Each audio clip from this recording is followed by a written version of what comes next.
Hello and welcome back to my recent novel, The Use and Abuse of Laura Endicott. This is Chapter 11, Elysium Enacted, Scene 2. I have two requests for this evening, Laura, if you could. Of course, Sarah, what are they? They are both by Schubert, as a matter of fact. Du Bistiroux is my very favorite song, and Olivia has requested the following, taken from his Der Winterreise, if you know it. I certainly do, yes. Oh, most piquant and yet riveting, very much in her personality, if I may say so. To this Sarah nodded and gave a wistful grin. She then whisked herself off, no doubt to meet once again with Hargreaves. There had been so many meetings between them I had lost track. Add to that the major distraction in my life, my apparent saviour. I felt a pang of bad conscience, for whom would be that person for the sisters, alone or together? I hesitated in the face of the idea that in fact it was myself, at least for Sarah. We had not spent anywhere as much time together as we had before Philip had accompanied me back from London. To pause in such a duty was nothing other than cowardice, and so I made a note to myself to speak with Philip about it sooner rather than later. As it turned out, the moment had already arrived, and, like Sarah's rapid gait and swishing skirts, had brushed right by us in the interim. Laura, by all means mentor her. She needs you, even I can tell, within my short tenure here. And speaking of which, the question of when is ever present, is it not? Philip was almost naked, and in the midday. I was close behind him. I dare say we are behaving like adolescents. Not that I particularly cared. Not that you care. Oh, you mean as a general rule. Oomph. The pillow I had thrown on top of him had stifled anything further for the moment. The next thing Mr. Philip Rossiter, historian and college instructor, found to top him was myself, and my very much naked self. This parley lingered for some time, but at length we lay there together, staring up at the tapestry of bed cavity. I made to arise. I truly have to go to the music room and practice for the remainder of the day, but you are welcome to join me. Should I not prove a distraction to your lesser soul, that is? No, Philip, you are teasing me? You are not. No music is born out of the loveless mind. Those who have reached into its soul have reached into their own. And endless loving is one road to such a destination, then. Is it not? Did you know that Sarah asked me not only to play this evening, but as well to sing? That is what I must rather practice, since the songs we sing together have taken up a hopefully permanent residence in my throat. Your nightingale's throat, no doubt. Philip had, of course, not had a chance to hear me play, let alone properly sing. I had slipped on not so much. Perhaps Olivia's minimal fashion was catching, and it certainly helped not having any personal servants in the house at all, and thus made for the door, skipping through it before Philip could grab me, and then onwards. I did see him some time later speaking with Hargreaves, who signed to me from the corridor that he was taking my love on the grand tour. Its exterior sibling had yielded two bodies, and then I had to close my mouth for a moment, wondering if the body of the housemaid, mangled and presumably as well desecrated, given Olivia's dark description of her vengeance upon said person, still rusticated deep in the cellar. I made mental note to let the girls know that I myself would aid in its disposal if such had not already been accomplished, and then it was back to Schubert. If there is no God upon the earth, then we ourselves are gods, was a key line from Müller that Schubert had seen fit to immortalize. It was a fitting sentiment within Olivia's requests. For the romantic composer, it would have been seen as an aspiration, an exhortation. But for someone like Olivia, or even the more recent generation of artists such as Liszt, and a fellow I had vaguely heard of who was making a following for himself over in Germany, and who had in fact married Liszt's daughter, don't you know, it might well have a different meaning. It would be taken by such persons to be a vindication, even its own form of vengeance, just as had the state decimated and made marginal the church. And yet, though it might be read off as the epitome of the modern age, the signal storm of the general human revolution, beginning in France and spreading, sometimes faltering, as it had across Europe in 1848, but ever progressing apace, even in staid old England itself, it was also ancient. I was all for revolution, but meeting Olivia had given me pause in a number of ways. The question must be, rather, in what direction did this revolution turn? The very word, to my literary mindset, suggested that it could never face toward one straight pathway over long. All of this, of which I knew Philip would be most appreciative, percolated in the back of my mind as I continued to practice and prepare. My voice was not full, since I had never used it in tutoring the girls, and indeed it had always and would ever be my second instrument only. In so doing, I was led back and forth with my thoughts, just as my hands were exerting the same kind of motion over the keyboard. Philip had suggested that Olivia was at least kindred with the devil, but that was too obvious. No. Her character was more complex than that. She behaved as if she were rather a god on earth, but somehow both one old and new at once. She was the new god because she had emotions, had, at least for a time, lived as a human being, suffering horrible blandishments, just as had Jesus himself. But now she appeared to have matriculated from this state of fragile mortality, and had done so by looping far back in the human imagination and borrowing idealizations from its most ancient deities. Her conceptions of honor as totem, of vengeance as justice, of love as a mere species of desire, all told of primordial humanity in all of its savagery and sensuality alike. I had to shake myself off then, seated there upon the bench, and then did the same for my hands. Turning to a brighter moment of Schubert's own foreshortened existence, in which he too had lived as a human like ourselves, and then had abruptly evolved into a god as well, I sighed with some relief. You are the peace I consecrate to you. These opening lines held love to be the highest human form, something with which I was entirely in agreement. Not love as desire, but as sheer being with. Yes, such love was yet full of pleasure and pain. Even so, my lust, shine, and illumination would in fact fill it completely. I had tears in my eyes, and nay, now they were dripping down, falling off my cheeks and onto my fingers as well as the keys, and yet still I played and sang. This was the paean to humanity's own ability to transcend itself, and yet not by deification, which this kind of sentiment would see as a cheat. Yes, a cheat, and nothing more. That is what I must somehow communicate to Olivia. Perhaps, through something that held her focused respect, through music, I could. Oh, pleasure alive with pain! That was what I felt before Philip had made his lonely way to Paris. Afterward, I had simply felt pain. Now that we were united, it was pleasure alone that sought the balance, and this must be what life was in its essence, as only both reason and imagination prevented us from living it through, as did the animals. But I had known that there existed human beasts long before the story of my predecessor surfaced. Even the rail engineer, who had sought to muddy the waters into which the investigation of Round Oak had to dive, had something of the bestial about him. His lot was to save his own hide ahead of the truth. And what of now, then, and myself in that now? What would my mother think of me, and my father? They had been so gentle with me, so loving, so caring. Their loss was the beginning of another life, and only now, and only in the presence of my beloved, did I feel that I was about to once again be changed, just as St. Paul had said we would be in death. But I was not willing to wait around for such an event to find out. That sounds most promising. Here was Olivia now, framed in the doorway. She had some kind of small, thin bandage across her cheekbone.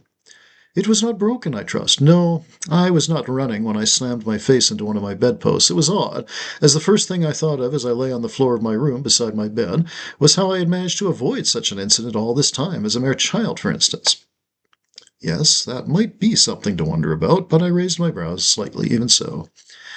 I did not want to disturb your recuperation, and hence I have not suggested to Philip that he seek you out.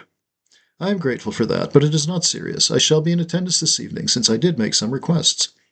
Yes, and some of the most piquant, but I doubt there are any theists in the audience, at least not those of any theological persuasion. I now observed her features. At first she chuckled, nodding. Then she came over to me and rested one hand on top of the upright. It is no issue to practice on this instrument and then play the grand. Well, yes, but I hesitated to be so public with mere practice. It is always a piece of choice theatre, if you can demonstrate your ability by giving your onlookers the impression that you have never practiced in your life. Olivia gave me a look which was not quite agreement, as it had a tinge of suspicion about it, but then replied, You are closer to the truth of things than you have previously thought. That was all. She turned on her boot heels, she never seemed to not be wearing very useful and hardy footwear, and strode out of the music room. I was left with a feeling that oscillated between the ominous and the relieved. Certainly it did not take a scintillation of epic proportions to understand the utility of her reply, for she herself was always at practice, and all such practice had the aim of making her a more fearsome creature than she already was. Her calisthenics, her dumbbells, even some oriental import which looked like a combination of dance and boxing. And she must have practiced long at shooting, and perhaps also with the single stick, since she carried it around with her any time she ventured out of doors. I paused there, shook something else from me that was opaque to my reasoning mind, and resumed my own far less belligerent exercises. That was not being entirely fair, since Olivia must also have worked at her painting and her poetry, as well as all of the hours I had seen her simply studying in the library, reading 3 books at once, and with some of them being over my head to boot, provided a balance of pastimes. I realized that her diverse interests and talents were very much the life way of an aristocrat. I had been distracted by her sex and her youth, and I shook my head again, this time at myself for being so bigoted. If she had been a son and not a daughter, and if she had been perhaps 40 rather than not quite 14, I would not have given it a second thought, perhaps not even a first. For how many country squires had England even today who did not possess a similar set of skills and interests? The rest of the morning was more focused. I felt that once again I had the works under my fingers and that my voice had loosened up just enough to pass. I sought out Philip for luncheon, and Sarah consented to joining us, after bringing some sustenance to her sister. I did see her of a moment this morning. Oh, good.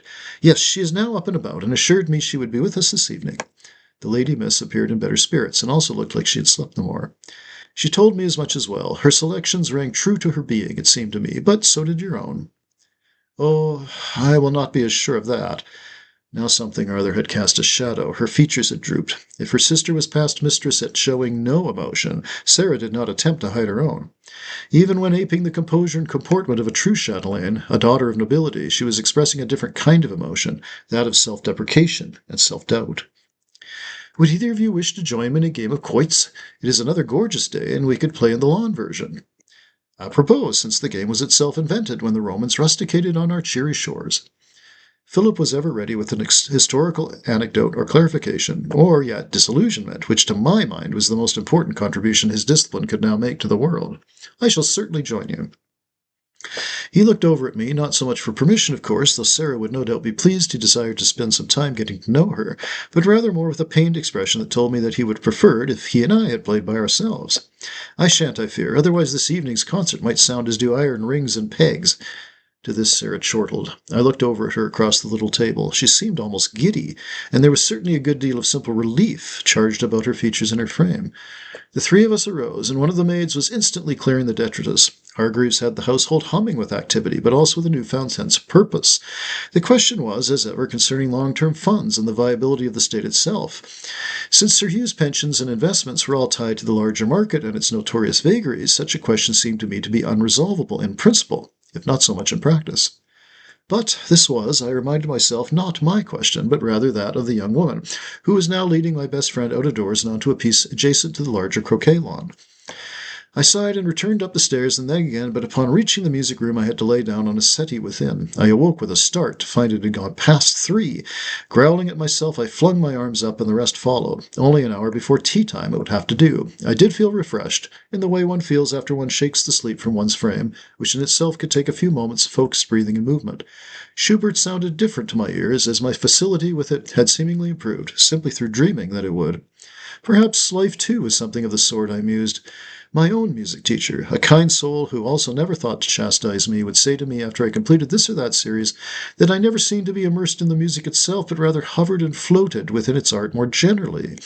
This was of great interest, though even to this point I had failed to discern the entire meaning behind what he had intended.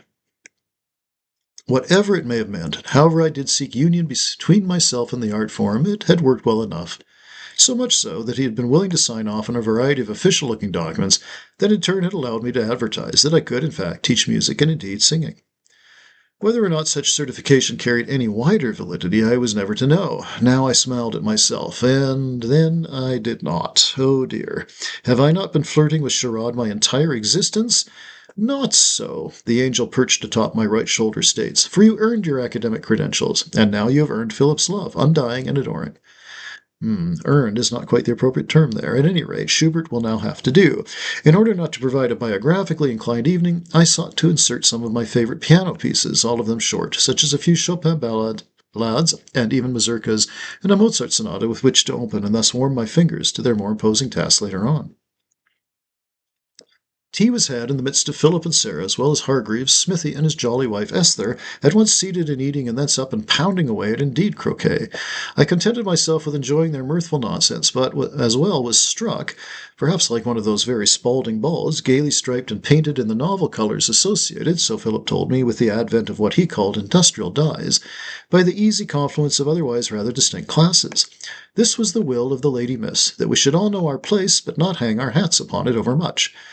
I applauded her forward thinking, and even spoke to her about creating an exemplary legacy for the wider society to at some point follow, just as had feudal aristocracy done the same in the previous age.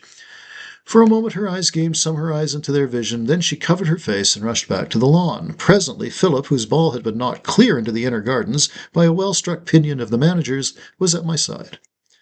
"I fear I am out of the running this time."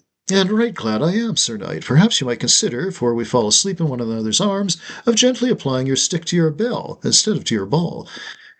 He always enjoyed my attempts at vulgarity, however mediocre for lack of practice they were. "That is assumed, good lady."